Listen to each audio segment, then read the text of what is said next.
Okay, hello, good evening, guys. We'll be discussing the wrist and hand.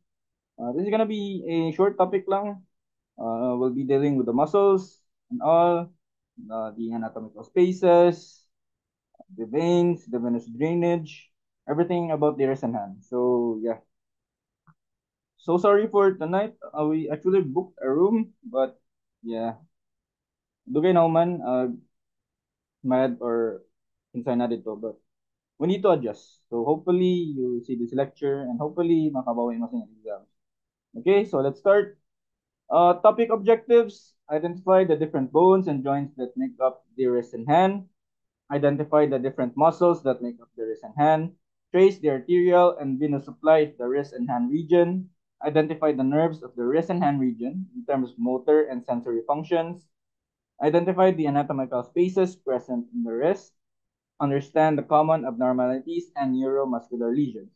So basically guys, this last part ay pathology sa niya or mga sakit in relation to the wrist and hand. So let's proceed. Okay, before we proceed to the main portion of the wrist and hand, the muscles, we'll be tackling the bones. Sa bones na to guys, kay kanir dyan magbalik-balik sa wrist and hand.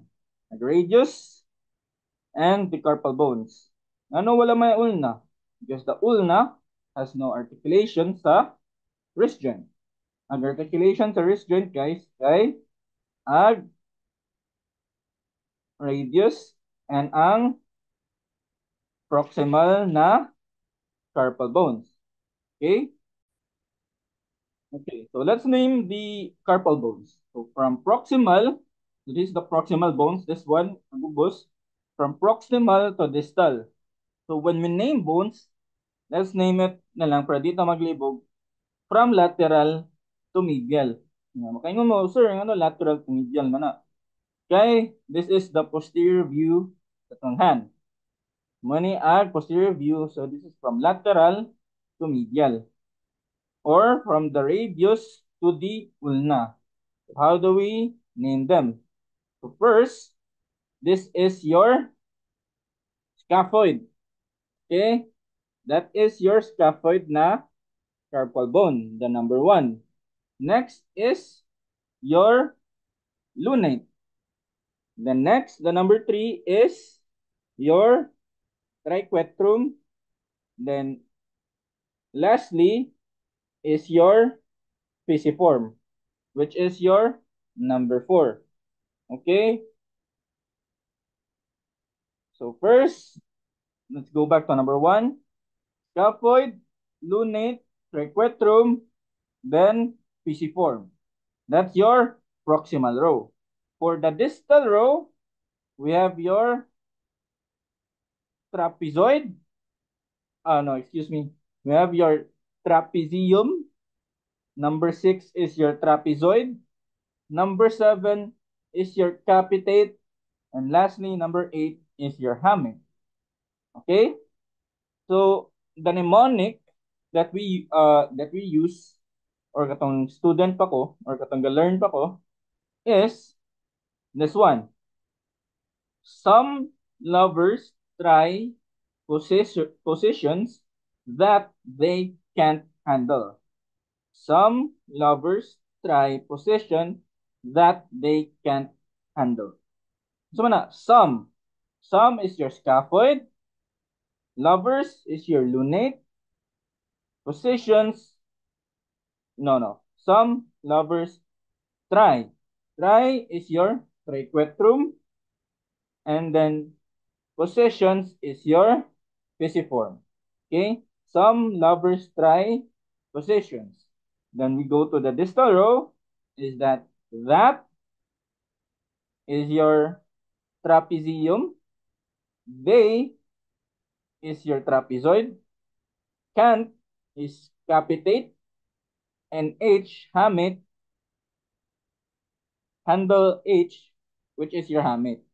So again guys, ang code na to or ang mnemonic is from lateral to medial as well. Lateral to medial, then proximal to distal. Okay? Take note, ang code na to is lateral to medial and proximal to distal. So, well, again guys, sorry. Para di mo maglibog, ang lateral to medial, kaya radius to ulna. And posterior view ni nato gitanaw. So, from lateral to medial, gyapon siya. So, let's proceed. So, here, the scaphoid, also called as the navicular of the hand, most commonly fractured carpal bone. Then, this is the floor of the anatomical or anatomy snuff box. Then, agnasimong anatomical snuff box is your bounded medially by your apple. Then laterally by your Apollo expobre. Your Apollo is your abductor pollicis longus, and your expobre is your extensor pollicis brevis. Again, guys, so katong gingon ni Sir Luke, bounded by two muscles. So mo nang nakaingon ni siya lateral kay two muscles, your Apollo and expobre, which is your abductor pollicis longus and your extensor pollicis brevis.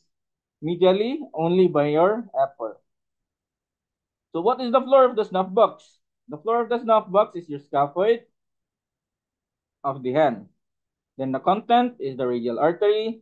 And also take note, swelling and tenderness of the snuff box from a push incident indicates scaphoid fracture. So unsa ning push guys? Push means a fall on the outstretched hand. Again guys, if ma-fall on the outstretched hand, muna ang push. So manifestation sa niya, 1 to 2 weeks. Then lastly, a vascular necrosis of the scaphoid is named Fraser's disease. What do you mean by a vascular necrosis? Basically, a vascular necrosis is the death of the bone. Why does a vascular necrosis happen? Or ngano mamatay ang bone? Ana mamatay ang bone if mawad ano nutrients, mawad ano blood supply ang bone. A cause of that is your push. Another cause is any compression injury or any injury sa MBAs. Mo na yung mga cause of a vascular necrosis. So please take note of this. Then let's proceed. Lunate. Para dili mo malibog, this is the most commonly dislocated carpal. So, ang most commonly fractured is your scaphoid. Dislocated nga ni ag lunate. So, easily remember, dislunate ang tawag. Okay? So, common direction sa injury niya kay anterior. And then, we'll be discussing this more on later. Kaning genre. So, let's skip that muna. And Murphy sign as well. Let's skip this kay inyo to uwan next sem pa. So, let's proceed sa avascular necrosis. Don't worry guys, kaning Murphy sign, I won't include this sa ang exam na. So, avascular necrosis, the avascular necrosis of the lunate is Kienbach's disease. Avascular necrosis of the distal lunate is the Burns disease. So palpation is distal to the Lister's tubercle with wrist flex. Okay? Then triquetrum, okay, bed of the pisiform aura. We'll be talking more here sa carpal tunnel syndrome. So here's the causes, median of depression, pregnancy, and faulty hand posture. Okay, which among the proximal carpals does not participate in the wrist joint articulation? If given ka sa choices, ang proximal carpal mo man eh. Some lovers try positions mo man ang proximal carpal. Ang dili mo articulate niya kay ag pisiform. Because when you look at this, kani mo ni imong wrist joint. So ani rataman sa imong triquetrum mo articulate imong wrist joint. So articulation sa wrist joint is the radius and only the scaphoid, the lunate, and triquetrum. Muna labot inyong pisiform. Okay? Please take note of that. So pisiform, the smallest carpal bone. It's also called a sesamoid bone, the last carpal bone to a spine.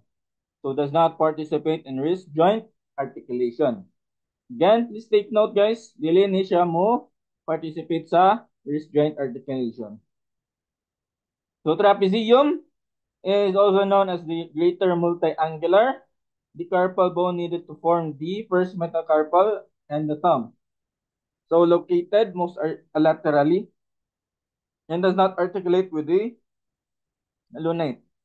So again guys, ngano jumama sa tama ni kay sa imong mid-carpals ug sa imong CMC, ang articulation ana niya is your proximal and distal carpals. The proximal and distal carpals except for your trapezium. Ngano except sa trapezium, asa man siya padung? Kay nikuyog siya sa thumb. Jumama siya sa thumb.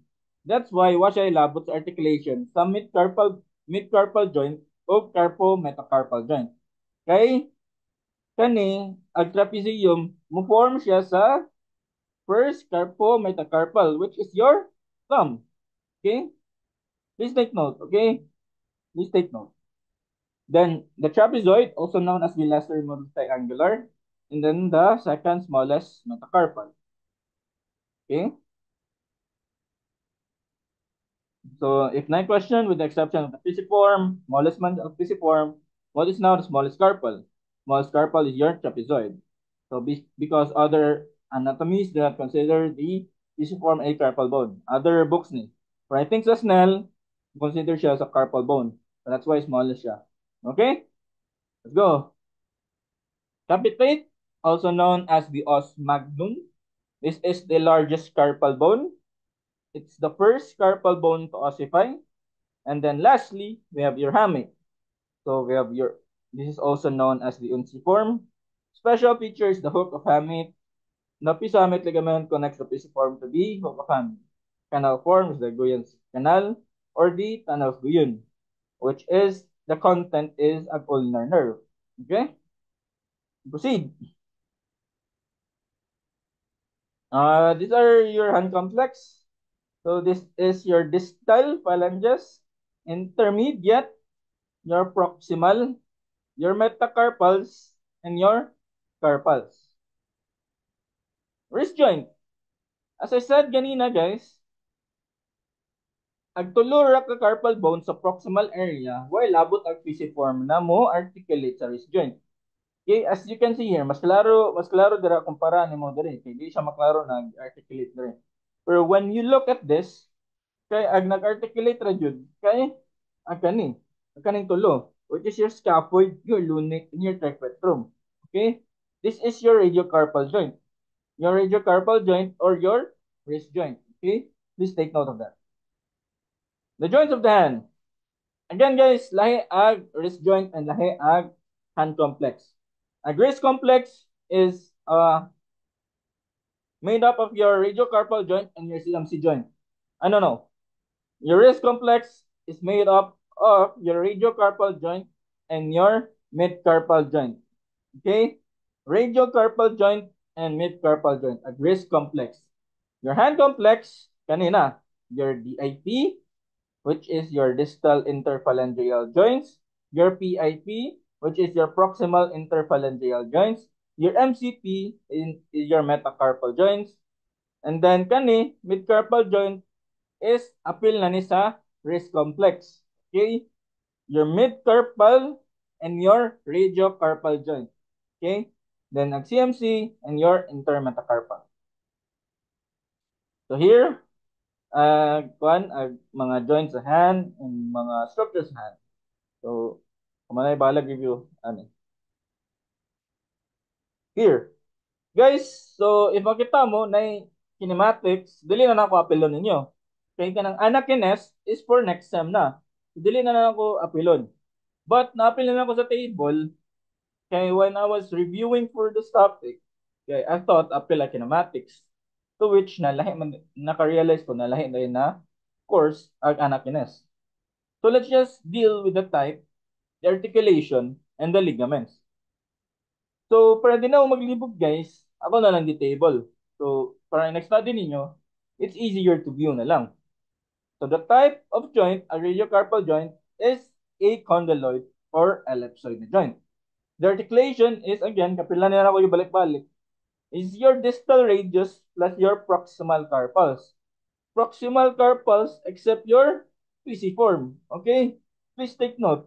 proximal carpals except the pisiform, ag articulation sa radiocarpal joint or your wrist joint. So the ligaments kay ag radiocarpal ligament and which is the radiocarpal ligament, which connects the distal radius to the proximal carpals. This prevents separation of two structures. Okay? Then here, another part of the wrist complex is the midcarpal joint. Articulation ani kay proximal of distal carpals. Okay? Except saan ito except?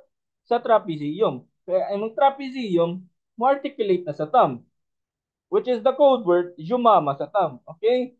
Please take note. Ang ligamento niya are transverse carpal ligament responsible for the arch of the hand and prevents separation of the carpals. Okay? Here, joints of the hand. Ano na siya? Mo articulate. Ag trapezium mo. Here, the trapezium, sorry guys. Ag trapezium and the first metacarpal bone. Okay, please take note. We know, again guys, di na ito mag-deal ng kinematics. I made this lecture a week ago pa and I didn't think of na lahi na kine. So, I won't include this exam. Please don't memorize this. Kaya dili po nila ako explain for now. Inyong kines, next year pa. Next year, next sem. Which is next year. So, please, di sa ta maglabad-labad dara. Gross at taon-naon. Ato sa ning humanon ning gross. So here, your MCP joint. The type is a condyloid and ellipsoid joint. Articulation is your metacarpal head. That's the base of the proximal phalanx. Kinematics, will not deal with that. Then your IP joint is a hinge joint. Articulation is the head and base of the phalanx. Okay? We're done with the bones. Let's proceed to the muscles of the hand. Thenar eminence and hypothenar eminence. Ang na may nakalahin na, ang thenar eminence, ipakita ka ni mo polichis sa thumb na siya. Muscles acting on the thumb. Ipakita na mo polichis, guys. Matik dayon, muna na kuno na muscles acting on the thumb. Ang hypothenar, ipakita ka ni mo digiti, muna ang muscles acting on your little finger or your fifth digit. Okay? Mura na yung difference lang to agad. So, dili na dyan mong libo ka na. Proceed. Sa thenar eminence, your abductor pollicis brevis, flexor pollicis brevis, and opponens pollicis. Hypothenar eminence is your abductor digiti minimi, flexor digiti minimi, and your opponens digiti minimi. Intrinsic muscles. Intrinsic muscles, your palmaris brevis, your adductor pollicis, lumbricals, which is upat ka buok, interossi is 8 or 8. Let's proceed with your palmaris brevis. The origin of your palmaris brevis is your flexor retinaculum or the palmar aponeurosis. Insertion is the skin of the palm. Innervation is your superficial branch of the ulnar nerve. And action is corrugate skin to improve grip of the palm. The lumbricals, upat ni siya kabuok. Origin is the tendons of the flexor digitorum profundus. Insertion is the extensor expansion of the medial forefingers. Nervation, kay first two is the median nerve, and third and fourth is the deep branch of the ulnar nerve. Okay, katong gi-explain ni Sir gani, ni Sir Luke when ga lab ta, gi-explain man niya na dili ra usa ag innervation sa median nerve, dili niya ma-innervate ang tibuok kamot. That's why gihati siya into two. Ag lateral 2, inagtan-aw nimo ang first at second, lateral 2, that's your median nerve.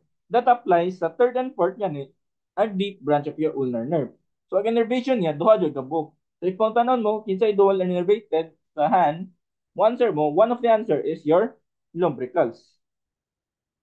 Then action is flexion of the MCP joints and extension of the IP joints of the finger except the thumb. Then we have the interosseis. So first is the palmar interossein. First arises from the base of the first metacarpal, remaining 3 from the anterior surface of shafts of second, fourth, and fifth metacarpals. Insertion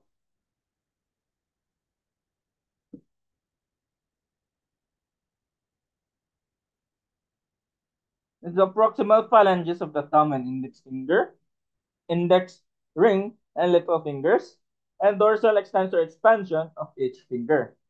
The innervation is the deep branch of the ulnar nerve. Action adducts fingers towards center of the third finger, flexes the MCP joints, and extends the IP joints. So please take note, lahi-lahi na siya na joints ha, basin nag-answer po niya sa inyo lab, it's very different. Different part of joints. Kaya MCP ni mo na joint, kaya na rin. Which your IP joints is here, further. Okay?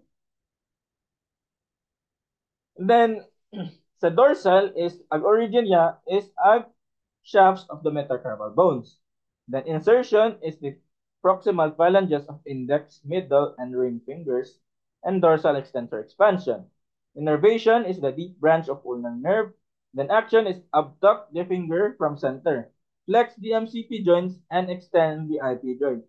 Unsa ra may nakalahi sa dorsal ug palmar. Ang palmar kay mo adduct, ang dorsal mo abduct. Na code word na pad dub. Pad dub. Palmar adduction. Dorsal abduction. Padab, padab, padab. Okay? Please take note. Abductor pollicis brevis. Origin is the scaphoid, trapezium, and the flexor retinaculum. Insertion is base of the proximal phalanx of the thumb. Nerve or the innervation is your median nerve. Then action is the abduction of the thumb. Flexor pollicis brevis. Again, origin, flexor retinaculum. Insertion, base of proximal phalanx of thumb. Innervation is median nerve. Action is plexus MCP of thumb. Opponents pollicis. Origin, flexor retinaculum. Insertion, shaft of the metacarpal bone of the thumb. Innervation is the median nerve. Action is pulse thumb medially and forward across the palm. Okay? Or also called as your thumb opposition. Adductor pollicis. Oblique head, second and third metacarpal bones. Transverse head is third metacarpal bone. Base of proximal phalanx insertion. Innervation is a deep branch of the ulnar nerve. Action is adduction of the thumb. Abductor digiti minimi. Origin is the pisiform. Insertion is the base of the proximal phalanx of little finger. Innervation is deep branch of ulnar nerve. Action is abducts the little finger. Flexor digiti minimi. Origin is the flexor retinaculum. Insertion is base of the proximal phalanx of the little finger. Innervation is deep branch of ulnar nerve. Action is flexus little finger. Then we have opponents digiti minimi. Origin is flexor retinaculum. Insertion is medial border of the fifth metacarpal bone. Innervation is deep branch of the ulnar nerve. Action is pulse the fifth metacarpal forward in cupping the palm. Okay, we're done with the muscles. Let's proceed to the important structures lying in the front of the wrist or anterior portion of the wrist. First, we have the radial artery. Pulsations can be felt anterior to the distal third of radius, just beneath the skin, and the fascia lateral to the tendon of the FCR muscle. Then we have tendon of the FCR, lies medially to the pulsating artery. Tendon of the palmaris longus, lies medial to the tendon of the flexor carpi radialis and overlies the median nerve. Why nakaingon diri or why naka-parenthesis diri na if present? Kay some of the people or some human beings walay palmaris longus, which is still normal, dili siya condition. Okay? Napoy uban human beings na nay palmaris longus. And it's still normal to consider na if walay palmaris longus ang tao, they're still normal. Like wala sila sakit, not a disability. Okay? So please take note of that. So tendon of the flexor digitorum superficialis, group of four that lie medial to the tendon of the palmaris longus and can be seen moving beneath the skin when the fingers are flexed and extended. Tendon of the FCU, most medially placed tendon in front of the wrist and can be followed distally to its insertion at the pisiform bone. Ulnar artery is pulsations can be felt lateral to the FCU tendon. Then ulnar nerve is lies immediately medial to the ulnar artery. Okay?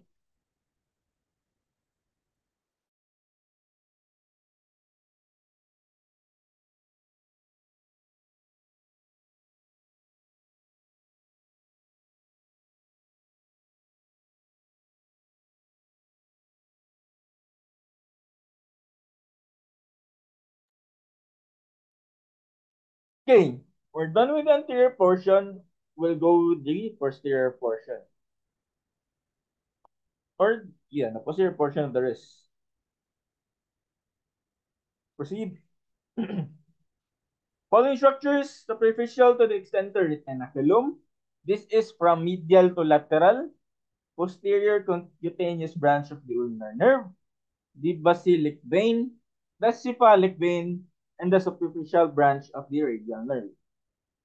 Then, which of the following structures pass underneath the extensor retinaculum? We have your abductor pollicis longus and extensor pollicis brevis tendons. Have separate synovial sheaths but share a common compartment.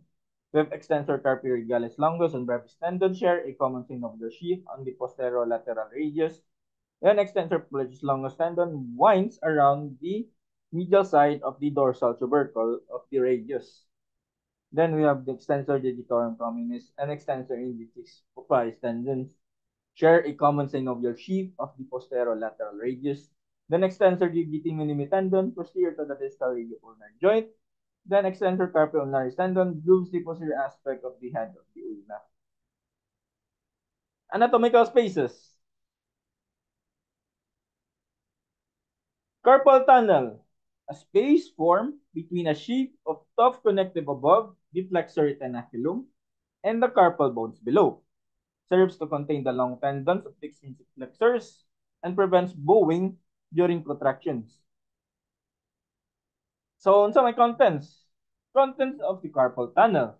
4 tendons of your FBS, 4 tendons of your FDP, tendon of the flexor pollicis longus muscle, and then lastly is your median nerve, which is the branch supplying the abductor pollicis brevis, the flexor pollicis brevis, the superficial head, the opponens pollicis, the first lumbrical, the second lumbrical, and the palmar digital branches to lateral 3 and 1 fingers.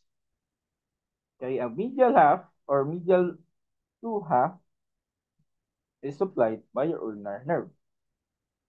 And we're talking about the median nerve man dere. Carpal tunnel syndrome.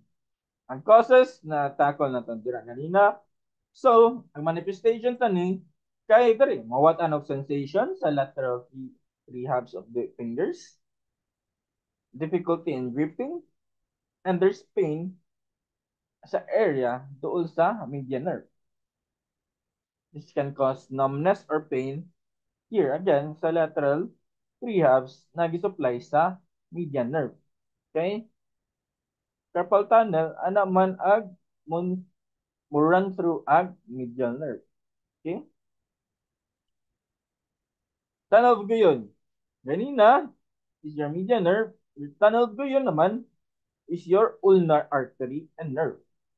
So depression between the pisiform bone and the hook of hamate.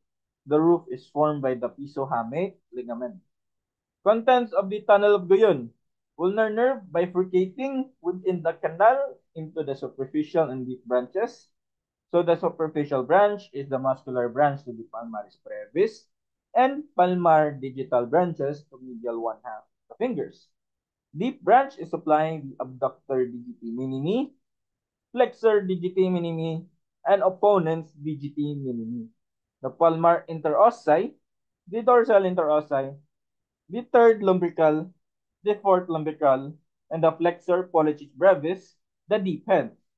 Kaya supply sa superficial head is your median nerve. Katong i-discuss kanina. And lastly, your adductor pollicis brevis. Then you have your ulnar artery. Anatomical snuff box. Which is discussed naman po kanina, pero let's tackle it again. Your anatomical snuff box, the floor is your scaphoid and trapezium. Medially, tendon of your extensor pollicis longus. Laterally is the tendons of your Apollo, and your expobre.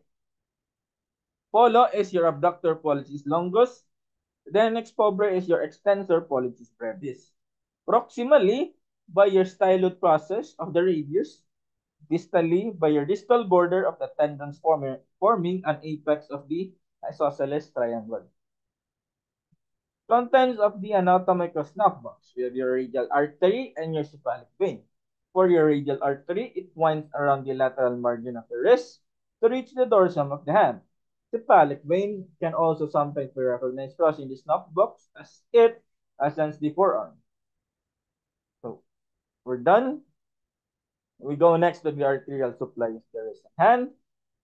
We have first your ulnar artery enters the hand anteriorly to the flexor retinaculum on the lateral side of the ulnar nerve and pisiform bone. The artery gives off a deep branch and then continues into the palm as a superficial palmar arch. Then we have your superficial palmar arch is a direct continuation of the ulnar artery. It curves laterally behind the palmar aponeurosis and in front of the long flexor tendon. So the arch is completed on the lateral side by one of the branches of the radial artery.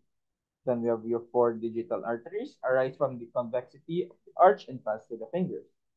Deep branch of the ulnar artery arises in front of the flexor retinaculum, passes between the abductor digiti minimi and flexor digiti minimi, and joins the radial artery to complete the deep palmar arch. Then we have the radial artery, leaves the forearm by winding around the lateral aspect of the wrist to reach the posterior surface of the hand, and then continues into the palm as the deep palmar arch.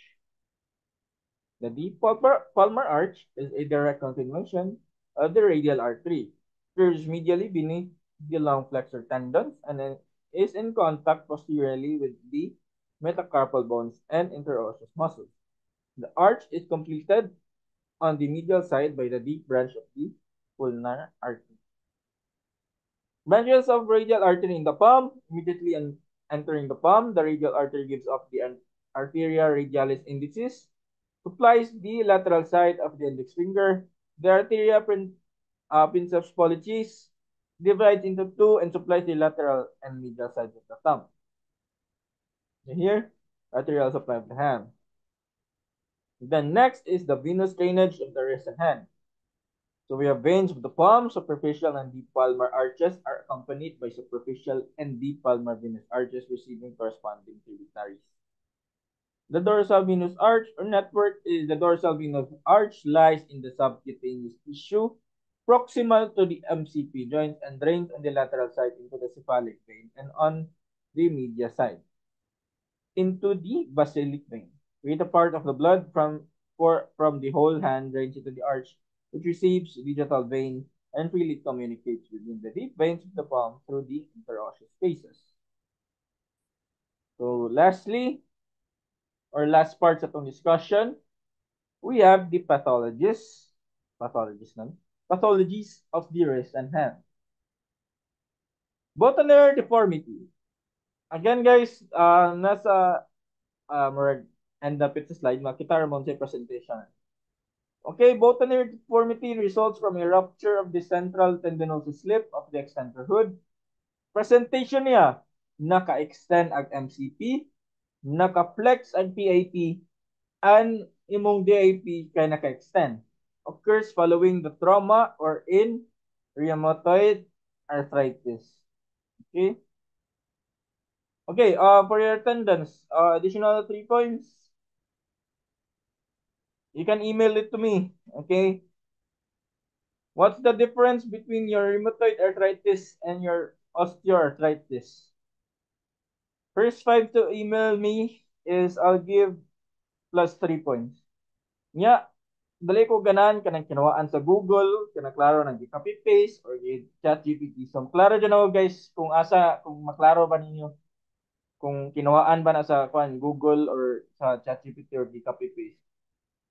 Tell me lang, if kibaw mo sa difference sa rheumatoid arthritis or osteoarthritis, i-email lang na ako, like in your own words or lang. Give me the manifestations, o siya nakalain nila, what joints are affected, okay? Email me at vincecarlosb@gmail.com, okay? First 5 na, makatag og plus 3 points sa akong LQ this Friday. I'm sorry. Swan neck deformity results from contracture of intrinsic muscles with dorsal subluxation of lateral extensor tendons. So, unsay presentation na niya? Naka-flex ang MCP o ang BIP. At PIP right extended. Then this occurs following trauma or in rheumatoid arthritis. Then lastly, the malay finger. Rupture or avulsion of extensor tendon at its insertion into the distal phalanx of the digit. DAP joint flexion usually occurs from trauma forcing the distal phalanx into flex position. Sir, naka-DIP flex, niya diri po flex ag DIP. Ang sa difference ng dua.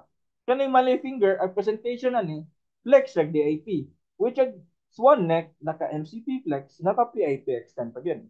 So here ang ilang forma. Okay? The malay, the boutonniere, and your swan neck deformity. Then we have your Dupuytren's contracture. This is observed as banding on the palm and digit flexion contractures, resulting from contracture of the palmar fascia, which adheres to skin. Contracture usually affects the MCP and PRP joint of the fourth and fifth digit. Then we have the Quervins, which is the inflammation of the synovial sheath of the extensor pollicis brevis and your abductor pollicis brevis. Cause is unknown but believed to be due to overuse as in repetitive eccentric lowering of the wrist and to ulnar deviation. Then, Finkelstein's test. Test ano? Special test. Modwell remove more any special test next time, which is your 201. Vascular necrosis. I-discussin ako. Yan box. Unsa kanini guys? This is your sorry. This is your yan box. Yan box disease. Ang tatong yan box yung tatong yan box. Vascular necrosis of the what is your Kenbox disease guys?